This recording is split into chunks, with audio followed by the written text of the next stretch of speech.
하나님은 영이시니 예배하는 자가 영과 진리로 예배할지니라. 아멘.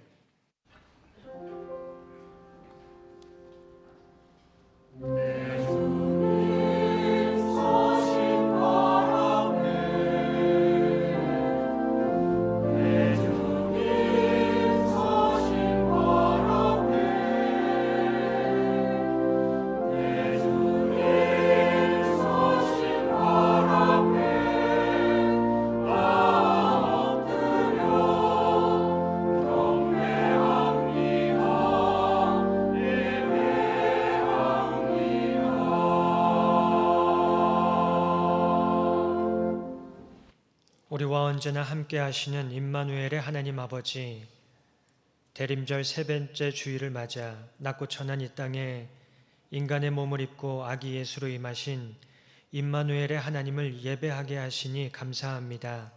이 시간 저희들의 예배가 언제나 우리와 함께 하시는 임마누엘의 하나님을 만나고 하나님과 교제하며 하나님만을 경배하는 거룩한 산 제사가 되게 하여 주옵소서. 예수님의 이름으로 기도드립니다. 아멘. 모두 일어나셔서 찬송가 1장으로 하나님께 찬양 드리겠습니다.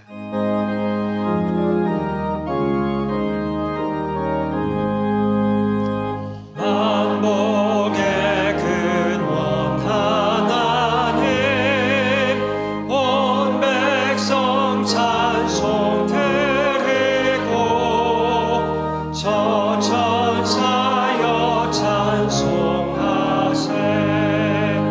찬송 성부 성자 성령. 아멘.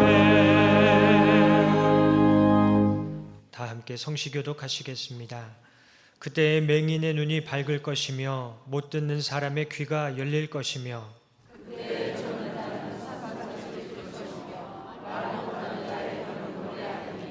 이는 광야에서 물이 솟겠고 사막에서 시내가 흐를 것임이라.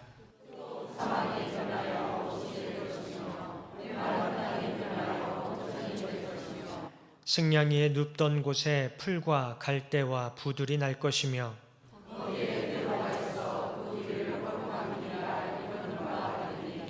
깨끗하지 못하는 자는 지나가지 못하겠고 오직 구속함을 입은 자들을 위하여 있게 될 것이라.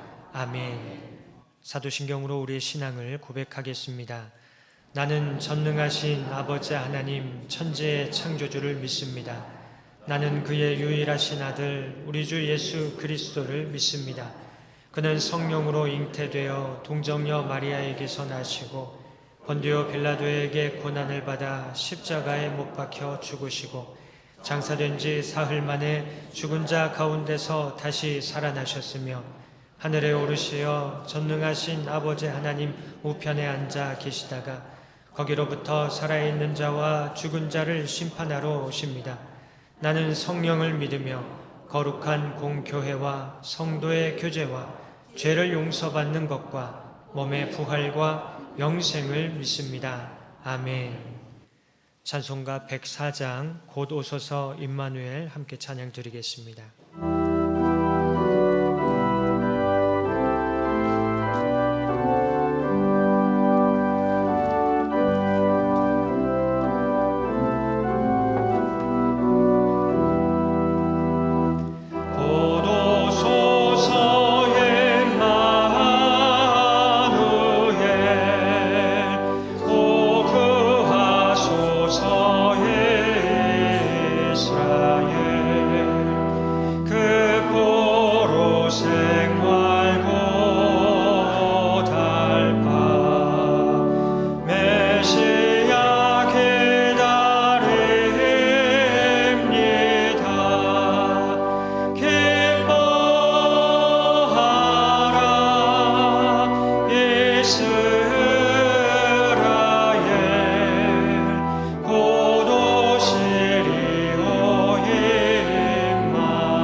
우리의 생사화복을 주관하신 하나님 아버지, 참으로 다사다난했던 한 해 동안 종의 나길의 길을 인도해 주신 은혜를 감사합니다. 예수 그리스도의 탄생과 재림을 기다리는 대림절을 통해 주님께 찬양과 영광을 돌립니다. 거룩한 날 신령과 진정으로 예배드리오니 우리의 몸과 마음을 받아 주시옵소서. 어느덧 한 해를 돌아보면서 말씀의 은혜를 풍성하게 누리지 못하고 불안과 염려로 메말라 있었음을 회개합니다. 저희들을 거룩하고 사랑받는 자녀로 택해 주셨사오니 하나님의 성품을 닮아가게 하옵소서. 주님이 그러셨던 것처럼 다른 사람을 용납하고 사랑하기를 두려워하지 않도록 지켜 주시옵소서. 선교사님들에게 말씀의 능력과 성령의 능력을 덧입혀 주셔서 복음을 전하는 데 어려움이 없게 하시고 발딛는 곳곳마다 믿음의 씨앗이 뿌려져 하나님 나라가 확장되게 하옵소서. 영육이 강건케 하시며 필요한 모든 것들을 주님의 방법대로 넉넉히 채워 주시옵소서. 민족은 남북으로 분단되고 동서로 나누어지고 진보와 보수로 분열되었습니다. 감찰하시는 하나님을 두려워함으로 이 나라 유정자들이 공의와 정의로 정치와 경제, 사회 문화가 주님의 섭리에 따라 바로 세워지도록 주장하여 주옵소서. 왜 나만 이토록 감당하기 힘든 고난을 겪을까 생각할 때 이웃을 돌아보게 하시고, 주님의 은혜는 언제 올고 생각할 때 이미 우리 곁에 계심을 깨닫지 못한 영적 무지함 속에서 손을 들어 주님을 부르며 찬양할 때 미천하고 무지한 심령을 찾아오셔서 귀한 사역과 사명을 감당할 수 있도록 에베네스로 축복하여 주신 하나님 은혜에 감사를 드립니다. 새하늘과 새 땅 천국을 소망하면서 먼저 그의 나라 의를 위해 끝까지 충성하며 믿음의 경주를 완주할 수 있도록 인도하여 주시옵소서. 믿음의 유산을 이어받은 현존의 시대에 사는 저희들이 복음과 진리는 바뀌지 않으며 복음을 담는 문화는 그릇에 바뀔 수 있사오니 폭넓고 열린 사고를 통해 세대차를 극복할 수 있는 믿음의 사람 예배자로 더 깊이 복음 안으로 더 멀리 세상 속으로 신뢰와 인정과 겸손과 공감 서로 존중하면서 맡기신 사명의 기도를 잘 준비하여 100년, 200년 다음 세대를 향한 부흥의 도약을 이루감으로 하나님께는 영광이요 모든 믿음의 지체들에게는 존경을 받으며 후대에 진성받는 교회의 공동체가 되게 하여 주시옵소서. 하나님 아버지, 육신의 질병과 뜻하지 않는 사고, 가정의 불화, 자녀의 문제, 생업과 직장 어려운 형편 등 절박하고 간절한 마음으로 간구하는 모든 성도와 가정마다 어려움이 다 해결되게 하옵소서. 주님 치유하여 주시옵소서. 회복시켜 주옵소서. 오늘의 고난을 축복의 기회로 바꿀 수 있도록 은혜 베풀어 주시옵소서. 차량 봉사로 가르치는 일로, 새가족과 안내하는 일로, 강단의 꽃꽂이로 영상과 구역을 섬기는 일로 여러 모양의 봉사의 손길들을 기억하셔서 은총 베풀어 주옵소서. 한 해를 잘 마무리하고 새해에는 더욱 풍성한 성령의 열매 맺는 우리 모두가 되게 하여 주시옵소서. 말씀을 전하시는 목회자를 성령의 능력으로 강하게 붙들어 주옵소서. 온 회중이 감동과 결단과 치유의 은혜로 하나님께 영광 올려드리는 예배가 되게 하옵소서. 이 시간 주님께 드리는 귀한 찬양을 흠양하여 주실 줄 믿사옵고, 누구든지 예수를 하나님의 아들이라 시인하면 하나님이 그의 안에 거하시고 그도 하나님 안에 거하느니라 말씀하신 우리 주 예수 그리스도 이름으로 간절히 기도하옵나이다. 아멘.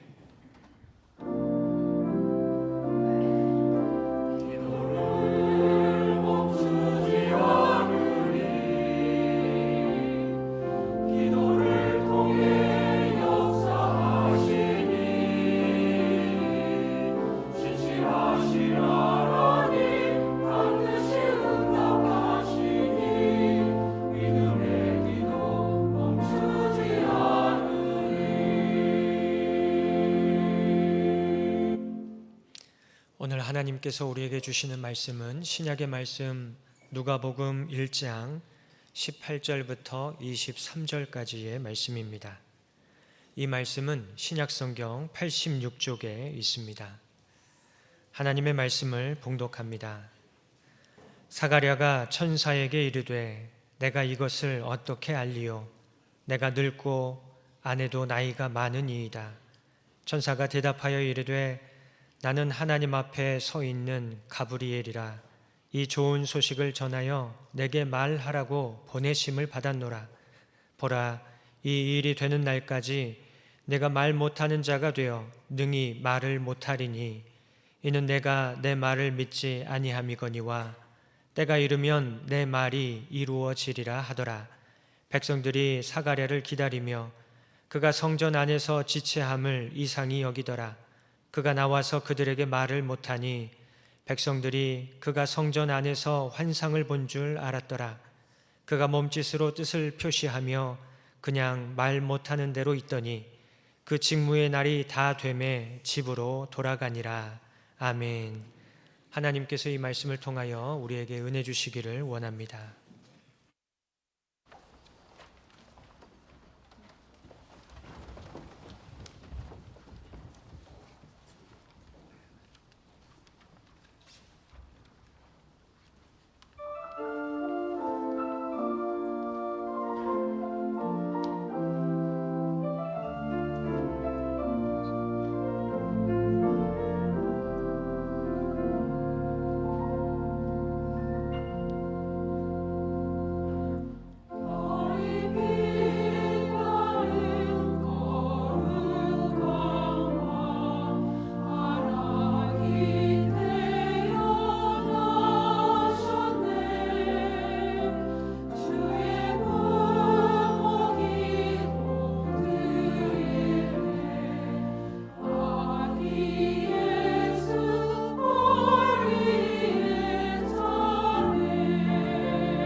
아멘. 눈이 많이 왔습니다. 그리고 길이 빙판 길이 되었습니다. 교회에 오는 발걸음이 평안하셨는지 모르겠습니다. 돌아가는 발걸음 가운데에도 하나님께서 안전하게 운전대를 붙잡아 주시고 또 우리 모든 성도님들의 발걸음을 하나님께서 생명사계로 보호해 주시기를 주님의 이름으로 간절히 축복합니다. 우리 잠깐 기도하겠습니다. 하나님 아버지, 대림절 세 번째 주일을 맞았습니다. 눈이 와서 보기에는 좋을지 모르나 그러나 매우 추운 날씨에 빙판길이 지어 이로 말미암아 거동에 불편을 느끼는 또 많은 분들이 있는 줄로 압니다. 하나님께서 그 모든 발걸음을 주장하여 주시고 안전하게 해 주시고 이 눈길에 낙상사고 또 어떤 교통사고 일어나지 않도록 하나님께서 보호하시고 동행하여 주옵소서. 우리 성도님들 또 많은 분들이 이 예배 자리에 함께하지 못하고 또 온라인상에서 예배를 드리는 분들이 있습니다. 그 안타까운 마음을 하나님께서 위로하여 주시옵고 이 자리에 함께하고 있는 예배자들과 더불어 동일한 은혜를 나눌 수 있도록 축복하여 주시옵소서.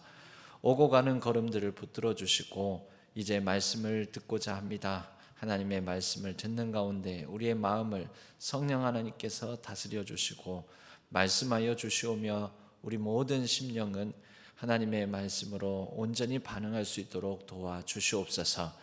의지하옵고 우리 주 예수 그리스도의 이름으로 간절히 기도하옵나이다. 아멘.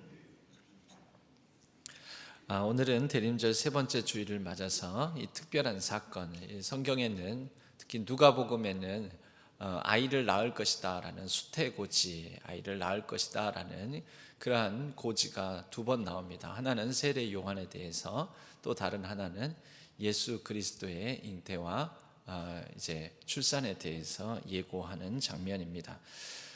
그 가운데 특별한 이 사건이 있는데요. 이 사가랴라는 제사장 그 집에 레위인의 반차대로 그날 성전에서 섬기게 되는데 이 사가랴의 집안에 먼저 예수님보다 앞서 잉태하고 출산하게 되므로 또 예수님의 오실 길을 예비하는 요한, 일명 세례 요한이라고 하죠. 앞에 세례가 붙은 것은 그것은 우리가 구분하기 위해서 나중에 예수님의 제자된 요한과 구분하기 위해서 세례라는 말을 붙입니다. 원래 이름이 세례 요한이 아닙니다. 요한이라는 사람의 출생에 대해서, 출생의 비밀에 대해서 우리에게 전해주고 있습니다. 그때 무슨 일이 있었는지 먼저 이 사가랴라는 사람에 대해서 좀 살펴볼 필요가 있겠습니다.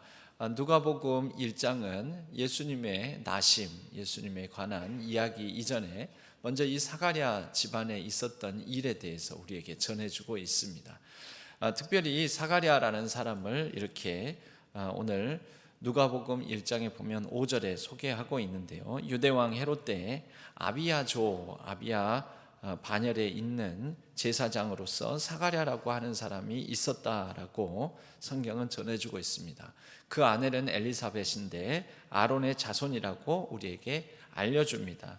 이 두 사람은 하나님 앞에서 매우 의로운 사람이었고 또 하나님의 모든 계명과 하나님의 규율을 흠잡을 데 없는 정도로, 흠잡을 수 없을 정도로 잘 지키는, 그러니까 매우 신앙이 두터운 사람, 신실한 사람, 하나님 앞에서 정직한 사람이라고 말할 수 있겠습니다.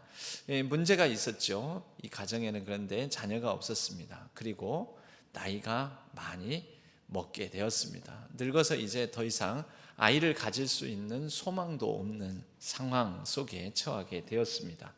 어느 날입니다. 사가랴가 일평생 동안 하나님 앞에 이스라엘에 대한 소망을 두고 기도하고 간구해 왔을 텐데 메시아에 대한 어떤 기도 제목도 가지고 있고 또 자기 가정을 위한 기도 제목도 변함없이 신실하게 평생토록 붙들고 살았던 사람일 텐데 그에게 응답되지 않은 기도 제목들도 많았던 것이죠. 예를 들어서 메시아에 대한 그런 간절한 기도 제목도 그는 아직 응답을 보질 못했습니다. 그리고 그의 가정을 위하여서 엘리사벳과 결혼하면서부터 아마 기도했겠지요. 그런데 평생 동안 이 기도의 응답을 경험하지 못하고 있던 그런 상황입니다.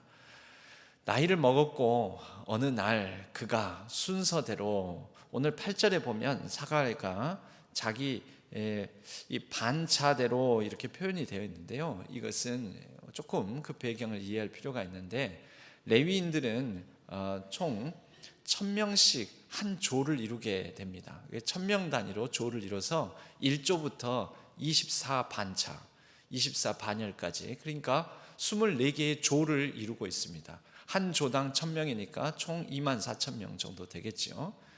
숫자가 적으면 적은 대로 24개의 조를 이루어서 1년 12달을 성전에서 섬기게 됩니다. 12달을 24개의 조가 번갈아 가면서 섬기게 되면 그 간격이 어느 정도 되겠습니까? 한 달에 몇 개 조가 섬기게 됩니까? 24개 조가 12달이니까 한 달에 2개 조가 섬기게 되겠죠. 한 달에 2개 조씩 12달, 그래서 24개의 조를 이루는 것입니다.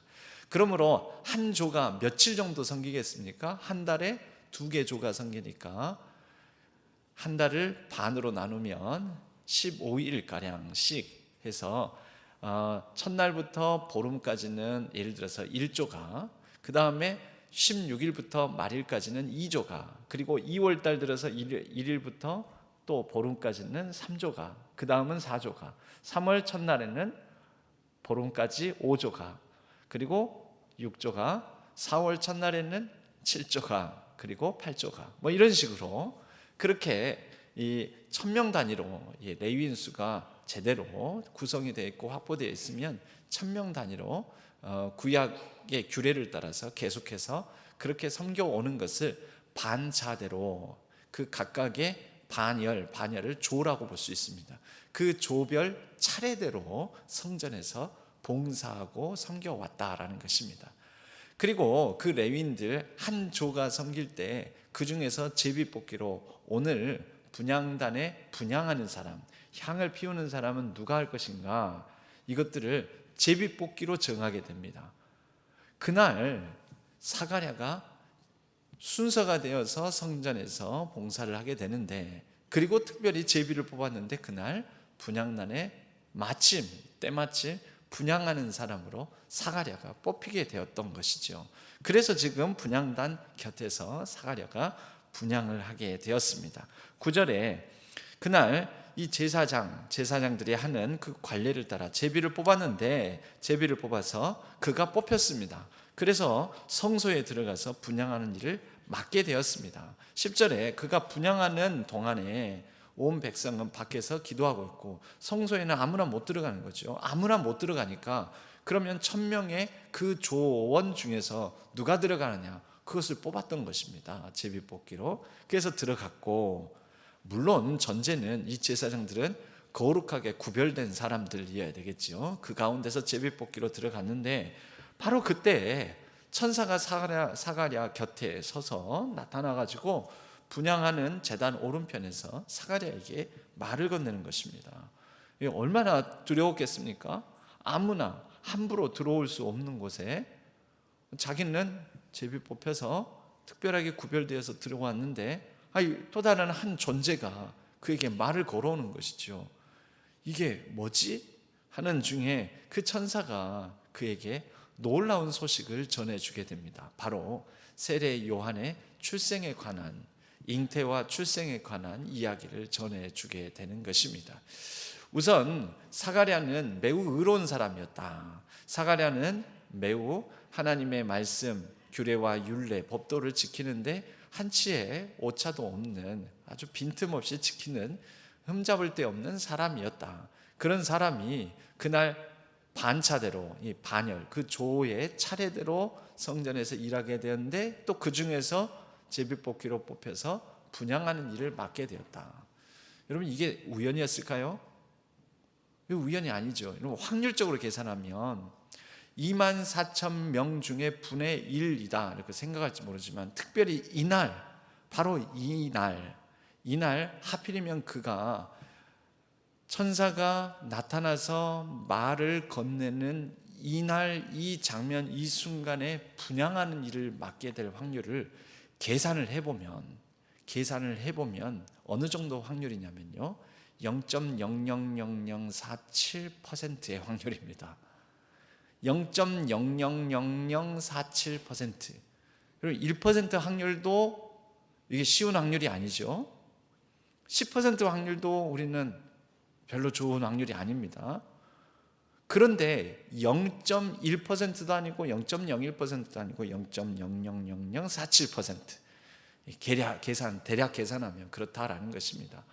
여러분, 이러한 확률로 천사를 만난다라는 것은 사실은 사가랴가 나 오늘 천사 만나야지 작정한 게 아니고 이미 이 일의 전제가 하나님께서 이 우연한 시기, 우연하게 그 해당 반차, 즉 그 조가 섬기게 하고 그 조원들 중에서 제비뽑기로 사가랴가 뽑히게 하시고, 이건 사가랴가 한 게 아닙니다. 하나님께서 하시는 일이죠. 하나님께서 이 모든 우연을 다 일치하여 오늘 사가랴가 천사를 만나게 하신 것입니다. 하나님께서 계획하시고 하나님께서 작정하시고 일을 하나님께서 다 준비하셔서 사가랴를 초청하셨다. 사가랴를 불러주셨다. 사가랴에게 하나님께서 찾아오셨다. 그에게 나타나셨다. 그에게 말씀하셨다.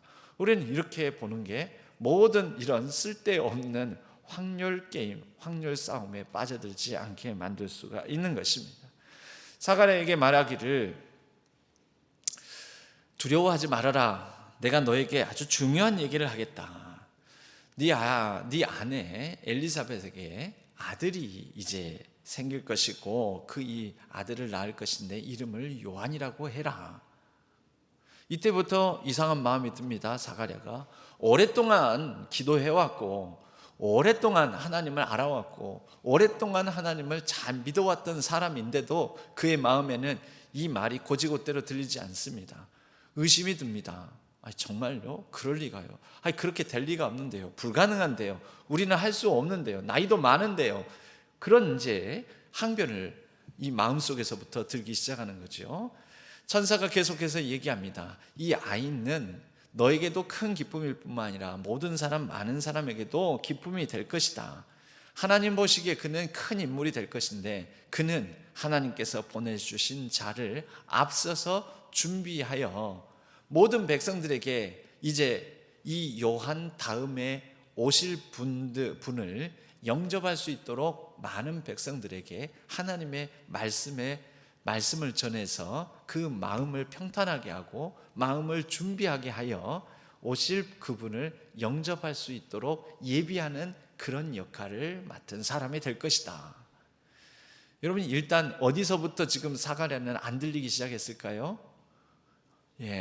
자기 아내 엘리사벳이 나이가 엄청 할머니인데 할머니가 얘를 갖게 될 것이고 얘를 낳게 될 것이다 라는 것부터가 이미 막혀버렸습니다.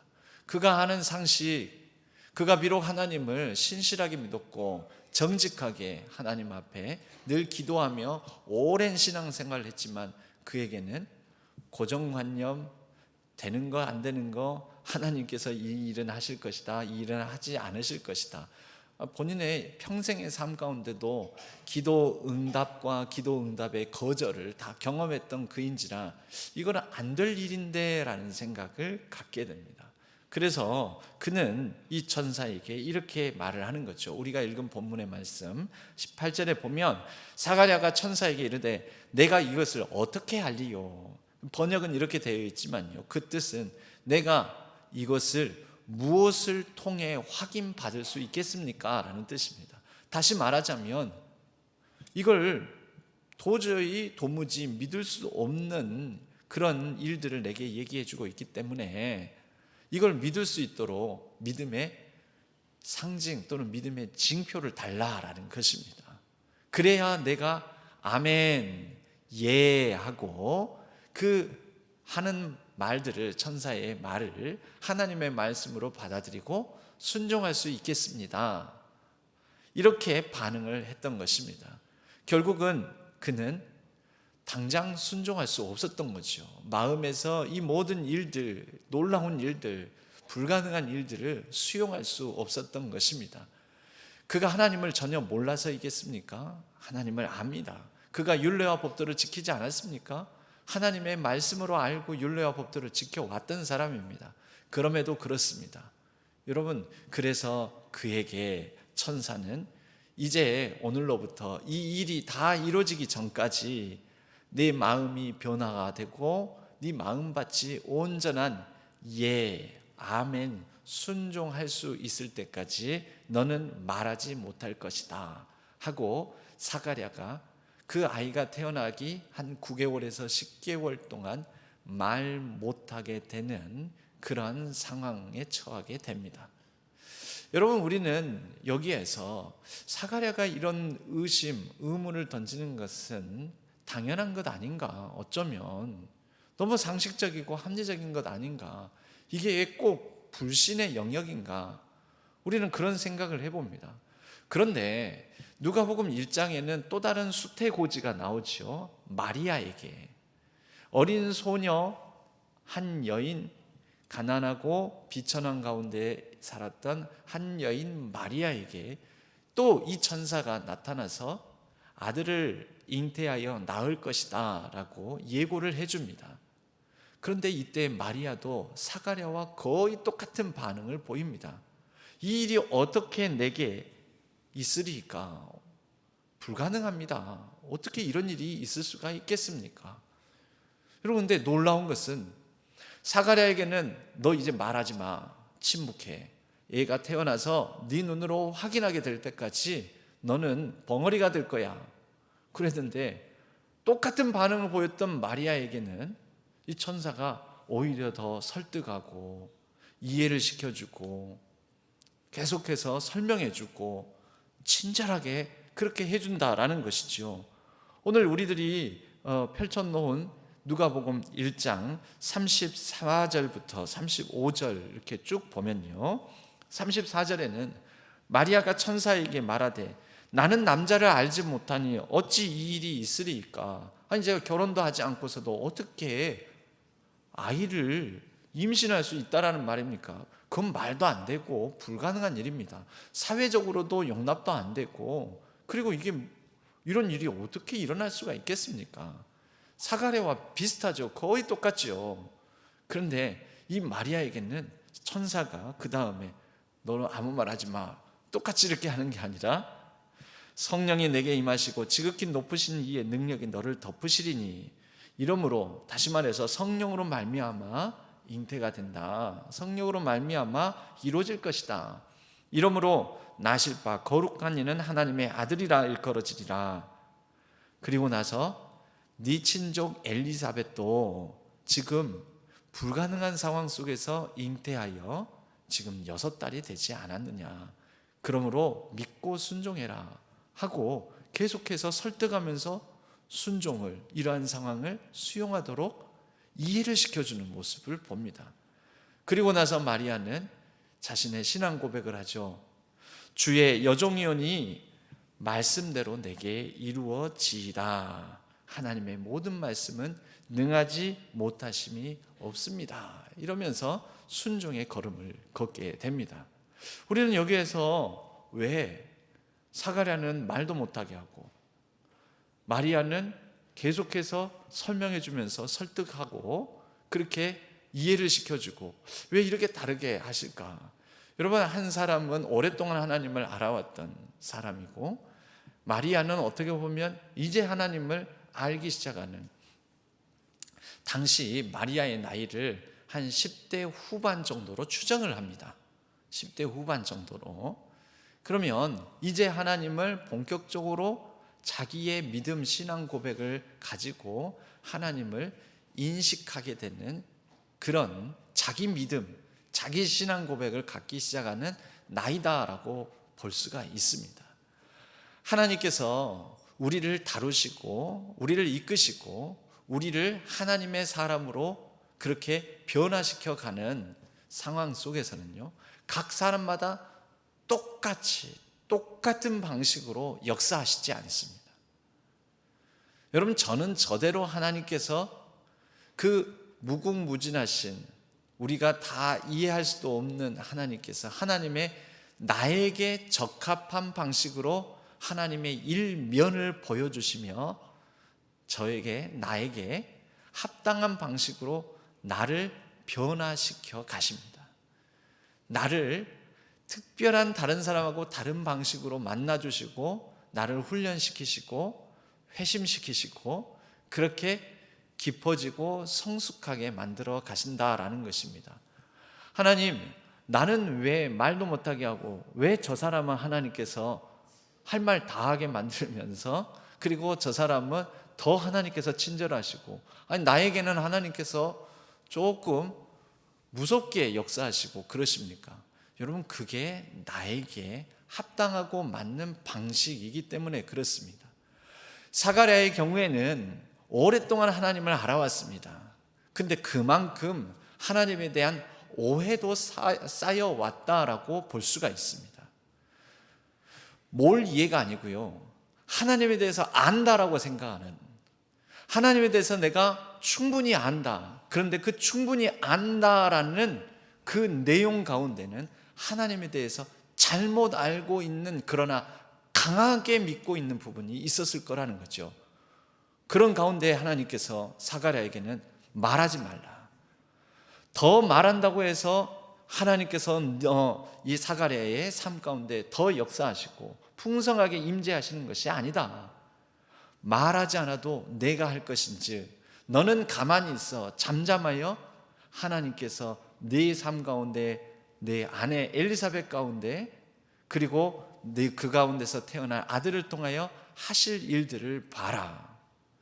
사가랴는 지금까지 많은 사람 앞에서 이렇게 제사장으로도 섬기고 또 많은 사람 앞에서 믿음의 모습을 보이며 행함과 진실함으로 살아감으로 사람들 앞에 말하는 자의 역할을 했을지 모릅니다. 이제는 말하지 말아라. 너의 신앙에 더 성숙함과 그동안 하나님에 대해서 만나지 못했던 하나님에 대한 경험을 위하여서 더 깊어지는 시간을 위하여 말하지 말고 침묵 가운데 하나님을 깊이 있게 묵상하고 생각하고 돌아보고 답답하더라도 답답한 중에 그 10달에 가까운 시간을 보내라라는 하나님의 방식이지 않았겠습니까? 하나님은 지금도 저와 여러분 우리 모두를 저마다 다른 방식, 다른 어떤 방법으로 우리를 이끄십니다. 때로는 어떤 사람에게 말 못할 사연, 사가랴는 실제적으로 말을 못하는, 말하고 싶어도 말하지 못하는 그런 벙어리가 되게끔 9달, 10달의 시간을 하나님께서 갖게 하셨지만, 누군가에게는 말 못할 삶의 아픔, 말 못할 내 삶의 고통, 말 못할 사연, 말할 수 없는 여러 가지 일들로 인하여 그 사람을 다루고 만지고 깊이 있게 하나님께서 그를 이끄신다라는 것입니다. 여러분, 올 한 해 지나가면서 여러분들에게는 사가랴와는 조금은 다르지만 적어도 겉으로 드러나는 것으로 보면 말할 수 없는, 말하지 못하는 어떠한 내용, 어떤 삶의 정황들을 가지고 계십니까? 하나님께서 그 말 못할 사연, 말 못할 상황, 말 못할 내용을 가지고 하나님을 더욱 깊이 있게 만나게 하심으로 우리를 회심시키시고 변화시켜 가시려는 하나님의 뜻이 있을지 모릅니다. 여러분, 이런 말하지 못하는 상황 속에서 우리의 믿음을 점검해 보고 하나님께 더욱더 깊이 있게 들어가 하나님과 교제하면서 우리의 신앙을 새롭게 한 그레이드, 새로운 차원으로 업그레이드 해 보시기를 바랍니다. 사가랴의 경우에는 마치 욥처럼, 욥이 욥기 42장 5절에 보면 내가 주께 대하여 귀로 듣기만 하였사오나, 사가랴도 그의 평생에 나이가 먹도록 하나님에 대하여 많이 들었고 이미 알았고 이미 안다고 생각했었지만 욥기에 보면은 그 다음 주께 대하여 내가 듣기만 하였사오나 이제는 눈으로 주를 배움나이다 라고 욥기 마지막 장에 가서 얘기하지 않습니까? 사가랴의 경우에도 이 침묵의 9달, 10달의 시간은 그동안 그의 평생 하나님께 대하여 귀로 들으며 잘 알고 있다고 여겼던 그의 신앙을 점검해보는 아주 가치 있고 의미 있는 깊이 있는 시간이 되었을 거라는 것입니다. 말 못할 상황, 아니 제사장이 성소에 들어갔다가 나와가지고 아무 말도 못하지? 사람들이 수군수군대며 또 그 10달의 시간 동안에 그는 얼마나 답답했을지 모릅니다. 말하지 못해서. 그런 사가랴는 매일매일 답답한 중에도 하나님께서 그의 아내 엘리사벳의 배가 점점 더 불러오는 그 상황을 보면서 하나님께서 일하시는구나. 내가 말하지 않아도, 내가 뭔가를 하지 않아도, 내가 뭔가를 더 하려고 하지 않아도, 아무것도 하지 않아도, 아무 말도 하지 않아도 하나님은 이미 일하시고 보여주시고 그 엄청난 확률로 천사를 만나게 하신 하나님께서 가만히 하나님께서 하시는 일을 보게 하시는구나. 여러분, 이런 과정을 통하여 사가랴는 그 모자란 아멘의 순종을 배우게 되었습니다.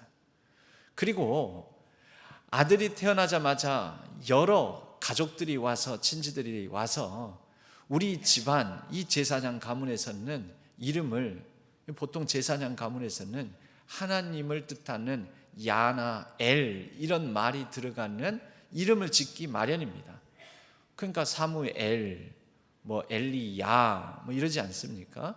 하나님을 섬기고 하나님과 관계된 이름을 지어야 되는데 사람들이 그래서 그러한 이 제사장 집안의 전통을 따라서 이름을 짓고자 하는데 사가랴가 가로막고 글로 써서 이 아이의 이름은 요한입니다. 아니, 그런 이름은 우리 집안에서는 없다고.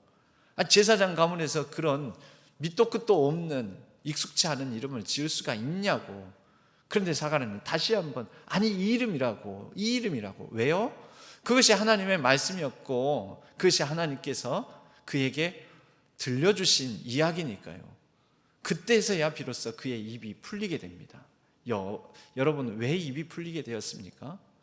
깊어지고 하나님과 더 풍성한 교제를 나누고 그를 다루시는 하나님의 손길 가운데 답답하였지만 이 10개월의 시간이 지난 이후에 그는 하나님 앞에서 예를 배우게 되었기 때문이지요. 그래서 요한이라고 해야 된다. 그때 그가 입이 풀리며 말을 하게 되었고 그가 말을 하게 되자마자 처음 하게 된 말을 성경은 뭐라고 기록하고 있습니까? 그는 성령에 충만하여 예언을 하기 시작하는데 보니까 찬송이에요. 찬송. 하나님의 역사, 하나님께서 예수 그리스도를 이 땅에 보내시기까지의 그 구원의 섭리를 이루어왔던 그 역사들을 찬양하기 시작합니다. 여러분, 찬양은 우리가 예언에 대해서 잘못된 개념을 갖고 있는 경우가 있죠. 미래를 예측하는 거, 미래에 무슨 일이 일어날 거라는 것을 미래에 대해서 말하고 알려주는 거, 이것을 예언이라고 우리는 말하지만 찬양이 예언입니다. 우리가 무엇을 찬양합니까? 하나님께서 이미 하신 일, 지금 하고 계시는 일, 하나님께서 앞으로 하시겠다고 약속하신 바, 이미 말씀으로 우리에게 주신 것들, 그것을 가지고 선포하고 맡겨주신 말씀을 우리가 서로 나누고, 여러분, 그것이 예언입니다. 사가랴는 이런 예언을 합니다. 하나님께서 우리에게 이런 일을 하셨습니다. 하나님께서 우리에게 이런 구원을 예비하셔 주셨습니다. 하나님께서 이런 구원을 우리에게 베풀어 주실 것입니다. 그리고 그에게 말씀하신 모든 말을 가지고 사람들에게 전하기 시작합니다. 우리 아들이 태어날 텐데 이 요한이라는 아들은 앞으로 장차 이런 일을 할 것입니다.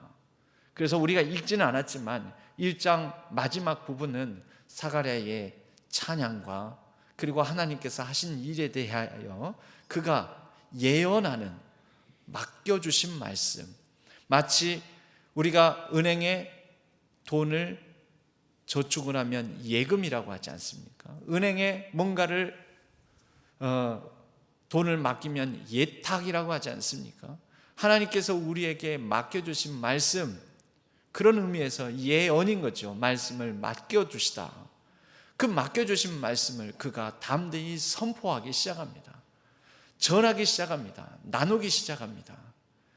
여러분, 이렇게 나누기까지 그가 관례대로, 전통대로, 제사장의 일상의 업무대로 레위인으로서 해왔던 형식적인 일이 아니라 그동안 들어왔지만 이것을 제대로 해석해내지 못했던 하나님의 놀라운 섭리에 대하여 침묵의 10달을 보내면서 그는 선포하고 예언하고 전하고 나누는 사람이 되었던 것입니다. 하나님께서 저와 여러분, 우리를 다루는 방식이 저마다 다 다릅니다. 그런데 저마다 다른 방식이지만 결국 본질적으로는 이렇게 깊어지게 하심으로 예의 사람, 예언의 사람, 찬송의 사람, 그리고 하나님 앞에 그렇게 순종의 걸음을 내딛는 사람으로 우리를 변화시키고자 하는 하나님의 목적에는 동일합니다. 저와 여러분의 어떤 말 못할 사연, 상황, 그런 어떤 일들을 통해서든지 고통과 아픔을 통해서든지 하나님은 저와 여러분을 변화시키셔서 하나님의 일을 선포하는, 하나님의 말씀을 전하고 나누는 사람들로 바꾸어 나가실 것입니다. 이런 변화된 깊어진 심령, 회심을 맛보고 회심을 이룬 사가랴는 장차 그의 아들의 삶에 대해서도 그가 받은 대로 나누고 양육하고 그를 훈련시킴으로 그 아들이 자라서는 빈들에 머무는, 여러분, 빈들에 머문다라는 것이 부모 입장에서는 척박하고 황폐하고 남이 가지 않은 길을 걷고 또 별로 성공이 보장되지 않는 길을 걷는 그 아들의 삶에 대해서 축복하는 자로 서게 됩니다. 오늘 말씀의 1장의 마지막 절을 보게 되면요, 아이가 자라며, 이 아이는 누굽니까? 요한이죠. 세례 요한, 아이가 자라며 심령이 강하여지며 이스라엘에게 나타나는 날까지 빈들에 있으니라. 여러분, 빈들은 황무지죠. 황폐한 땅입니다. 결실이 없고 성공이 보장되지 않고 먹고 살 거리가 없고 척박한 걸음입니다. 광야입니다. 그런데 그 아이가 그 광야에서 살면서, 광야의 걸음을 걸으면서 광야에서 무슨 일을 하든지 간에 사가랴는 그 아들의 걸음을 응원했고 축복했고, 이것이 하나님께서 그와 그의 자녀와 그의 가정에, 가문에 주신 걸음임을 아멘으로 응답할 수 있는 사람이었다라는 것이죠. 보통 자녀가 이런 남이 가지 않은, 남들은 걷지 않는 길을 가려고 할 때 제일 도시락 싸들고 가서 반대하는 게 부모입니다. 부모가 그 길의 의미를 모르면, 야, 내가 알고 있는 바 인생을 살아본 경험으로 보건대 그거 아니야, 그 길 가지 마, 그러면 안 돼. 여러분, 부모가 깊어져야지 자녀의 삶도 깊이 있는 하나님과 동행하는 삶으로 나아갈 수 있겠지요. 부모가 심령이 성령의 충만함으로 강건해야 아이를 양육하는 데 있어서 성령 충만한 자녀로 그렇게 양육할 수 있겠지요. 사가랴는 침묵에 깊이 있는 시간을 보내며 그가 알고 있었던 고정관념, 편견의 하나님이 아닌 새로운 인식으로 하나님을 깊이 있게 만남으로 그의 신앙이 회심을 경험함으로 그의 삶에 그 늙어서 낳은 귀한 아들을 하나님의 말씀대로, 주신 예언대로 그 아이를 심령이 강건하고 자라며 성령의 충만함으로 남이 걷지 않은 황무지의 걸음 광야의 길을 걷는 데에도 축복하고 응원하고 아멘으로 함께 따라 걷는 부모의 삶을 살아갈 수 있었다라는 것입니다. 연말을 맞이하면서 우리 자녀들의 다양한 진로의 모습, 또 우리의 삶을 여러 다양한 형편으로 이끄시는 하나님의 역사를 우리는 봅니다.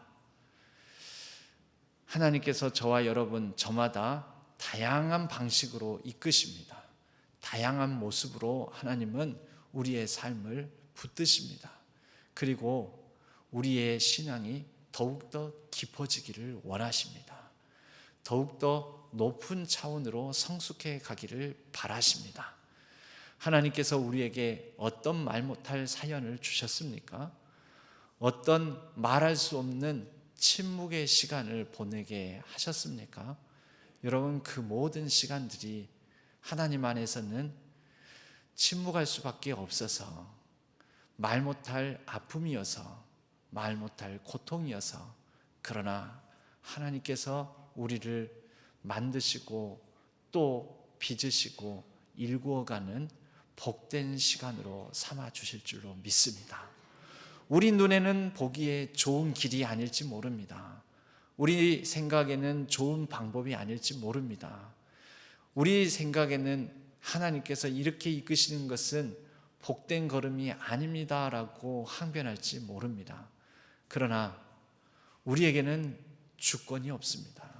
하나님께서 우리를 다루시는 저마다의 그 사람의 합당한 눈높이로 그렇게 하지 않으면 깊어지지 않을 것 같아서 때로는 말 못할 사연, 말 못할 아픔을 주시는 것이다 라고 믿고 그 가운데에서 더욱 깊어지고 넓어지고 풍성한 하나님께서 하시는 일들을 보는 저와 여러분 되기를 바랍니다. 우리가 말한다고 해서, 우리가 이것을 다 표현한다고 해서, 내가 나서서 뭔가를 한다고 해서 하나님의 일이 더 잘 되는 것이 아닙니다. 내가 말하지 않아도, 내가 나서지 않아도, 일하지 않아도 하나님께서 일하십니다. 하나님의 일하심을 경험함으로 우리의 삶이, 믿음이, 하나님과의 관계가 더 깊어지는 우리 신안의 모든 성도님들 되시기를 주님의 이름으로 간절히 축복합니다. 하나님 아버지, 우리에게는 여러 가지 사가랴처럼, 아니 사가랴와는 다른 말하지 못하는 사연들, 말 못할 어려움들, 말 못할 고통들, 슬픔들이 있습니다. 하나님, 이 모든 과정 우리에게 합당한 방식대로 하나님께서 다른 사람과는 다르게 나를 이끄시고 빚으시고 성숙해 하시고 깊어지게 하신다라고 믿고, 때로는 답답하고 때로는 견딜 수 없지만 이러한 시간들을 잘 견뎌내고 날 수 있도록 도와주시옵소서. 이러한 시간들 동안에 하나님 앞에 더욱더 깊이 있게 나아가고 성숙해짐으로 하나님 앞에 순종의 사람, 아멘의 사람 되게 하여 주옵소서. 그리고 이러한 시간들을 보낸 이후에는 하나님의 하신 일들, 하실 일들, 지금도 하나님께서 하시는 일들을 전하고 선포하고 그렇게 맡겨주신 말씀들을 나누는 예언의 사람들이 되게 하여 주옵소서. 의지하옵고 우리 주 예수 그리스도의 이름으로 간절히 기도하옵나이다. 아멘. 찬송가 380장 함께 찬송 드리겠습니다.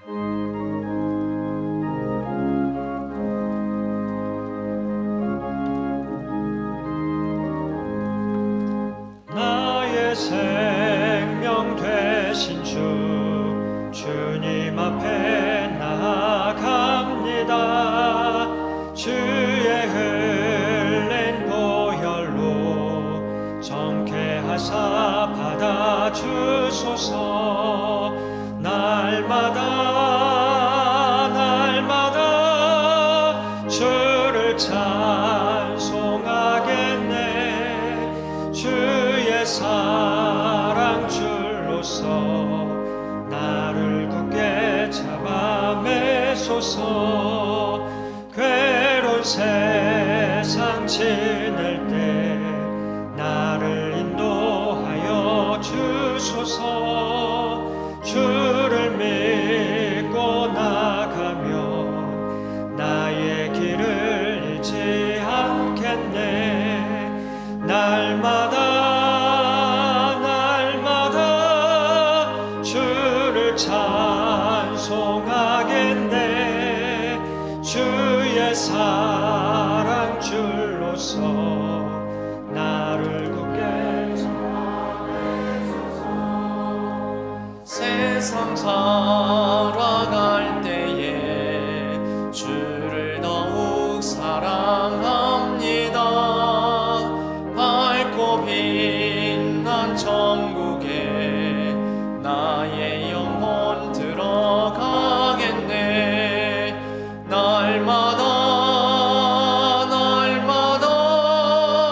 주를 찬송하겠네. 주의 사랑 줄로서 나를 굳게 잡아 매소서. 아멘.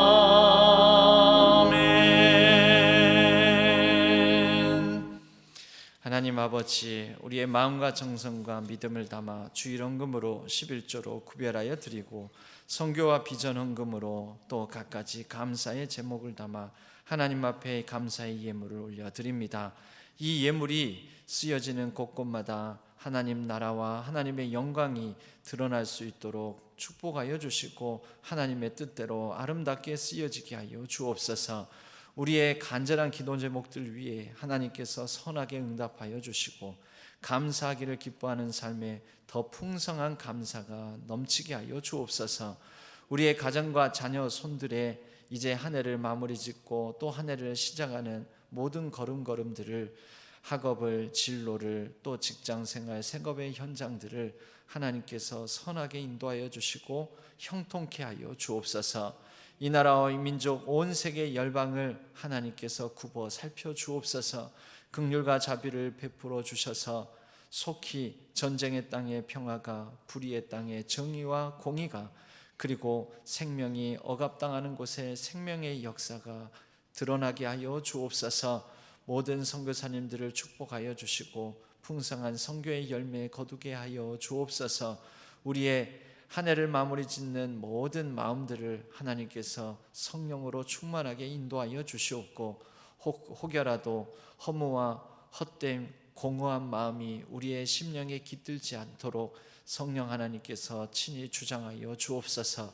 특별히 연약한 가운데 있는 환우들, 또 마음에 근심과 걱정, 눌림이 있는 사람들 하나님께서 붙드시고 하늘의 위로와 평강으로 만져주시오며 그러한 가운데서 더욱더 깊이 있게 하나님을 만나게 하여 주옵소서. 우리의 매일의 일상을 축복하시고 인도하여 주시는 주 예수 그리스도의 이름으로 간절히 축복하옵고 기도하옵나이다. 아멘. 교회 소식은 주보를 참조해 주시기 바랍니다. 오늘 저녁 예배 시에는 재직 은퇴식과 교회학교 성탄 발표회가 있습니다. 재직 은퇴식의 재직 은퇴자 명단은 알림 1번 사항을 참조해 주시기 바랍니다. 다음 주 24일 저녁 예배는 성탄절 칸타타가 있습니다. 그리고 다음 주 24일과 25일에는 성탄 나눔 여러분들이 헌물해 주시기를 부탁을 드립니다. 그래서 잠깐 설명을 드리면 오늘 이게 규격 박스입니다. 규격 박스. 그러니까 저마다 이 성탄 나눔 박스를 서로 다양한 크기로 하면 이게 힘듭니다. 그래서 저희들이 규격 박스를 준비를 했습니다. 그래서 나는 성탄 나눔 박스 이웃을 위해서 한 박스 아니면 두 박스, 아무튼 마음의 감동 작정이 되는 대로 나누겠다 하시면 이 박스를 1층에서 수령해 나가시면서 오늘 가져가셔야지 이 안에다가 채워 오실 수 있죠. 그래서 이 박스를 가져가셔서 박스를 만들어서 그러면 이 박스를 그냥 가져가느냐? 그냥 가져가시라고 주는 게 아니죠. 안 그래도 집에 박스 없더라. 잘 됐다. 빈 박스 필요했었는데 그러라고 드리는 거 아닙니다. 이 박스 채워오시는데, 자, 이렇게 샘플로 만들어 왔습니다.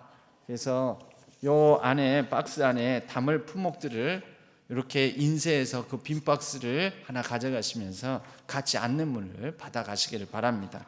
그 안에 박스에 넣을 품목으로는 치약, 칫솔, 샴푸, 바디워시, 각 티슈, 키친타올, 일회용 팩, 수세미, 행주, 세수비누, 고추장, 간장, 된장, 식용유, 라면, 미역, 주방세제, 물티슈, 커피, 햇반 이렇게 적혀져 있는데요. 이에 이 안내를 따라서 이 박스를 이 안에 견본 샘플로 이렇게 만들어 가지고 담아 가지고 골고루 담아 가지고 이렇게 했는데, 박스를 여러분들이 딱 해가지고 여기 테이프로 다 밀봉해 가지고 오지 마시고 밑에만 막으시고 채워가지고 그대로 그냥 박스만 이렇게 가지런히 밀봉하지 마시고요, 닫아놓고 이렇게 살짝 접어가지고만 오시기 바랍니다. 그래서 24일, 25일은 이 헌물하는 시간을 갖도록 하겠습니다. 나는 바빠서요, 이 박스를 나가서 장 볼 시간도 없고 뭘 사러 나가기도 번거롭고 그렇습니다. 그러면 마음은 있는데 혹시 그렇게 못 하시겠다면 24일, 25일 이 한 박스 정도는 그래도 내가 이웃을 위해서 나눌 텐데 대신 박스를 그럼 만들어 주십시오. 그러면 헌금으로, 봉투로 이렇게 헌물하셔도 되겠습니다. 그렇게 하셔서 그 성탄절에 피치 못할 사연으로 그 다른 타국으로 떠나는 분 중에는 저보고 한 4박스 정도는 제가 할 작정이 있습니다. 대신 해달라고 저한테 미리도 부탁한 분도 있습니다. 여러분, 이번에 이런 성탄 나눔에 함께 참여함으로 이 성탄 나눔을, 이것을 구성하고 채우고 하는 이 과정도 하나님을 향한 우리 예배의 행위, 신앙의 행위라고 저는 믿습니다. 그래서 이번 성탄절은 그렇게 함께 나누는 시간을 가졌으면 합니다. 신안회보 55 이 정성껏 또 여러 손길들의 헌신을 통해서 만들어졌습니다. 나가시면서 한 부씩 받아가시기를 바랍니다. 기타 주보 광고상 주보를 참조하여 주시고 여러 이 협조를 당부하는 사람들의 협조 부탁드리겠습니다. 오늘 당회는 4시 반으로 주보에는 되어 있는데 5시에 모이겠습니다. 그리고 서리집사, 신임 서리집사로 임명받을 분들 더불어 서리집사 세미나가 3시 반에 있습니다. 많이 참여해 주시기 바랍니다. 모두 자리에서 일어나시겠습니다.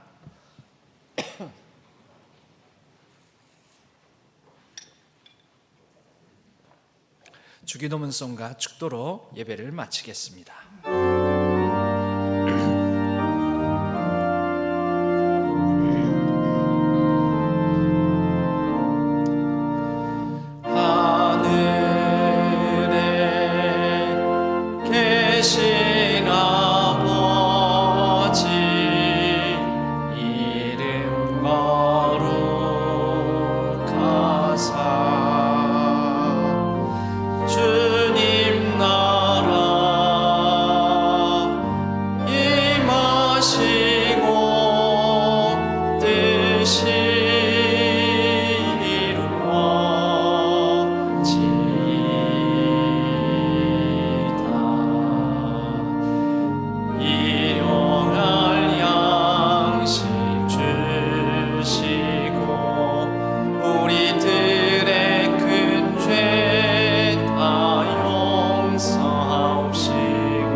이제는 우리 주 예수 그리스도의 은혜와 하나님 아버지의 지극하신 사랑하심과 성령 하나님의 위로 교통하심이 우리에게 말 못할 사연, 어려움, 고통 그 가운데서도 하나님께서 일하심을 보며 깊어지는 시간을 갖고자 다짐하고 헌신하는 신안의 모든 성도님들 위해, 우리 신안교회 위에, 온라인상에서 흩어져 예배를 드리는 모든 예배자들 위해 이제로부터 영원까지 함께 하시기를 간절히 축원하옵나이다.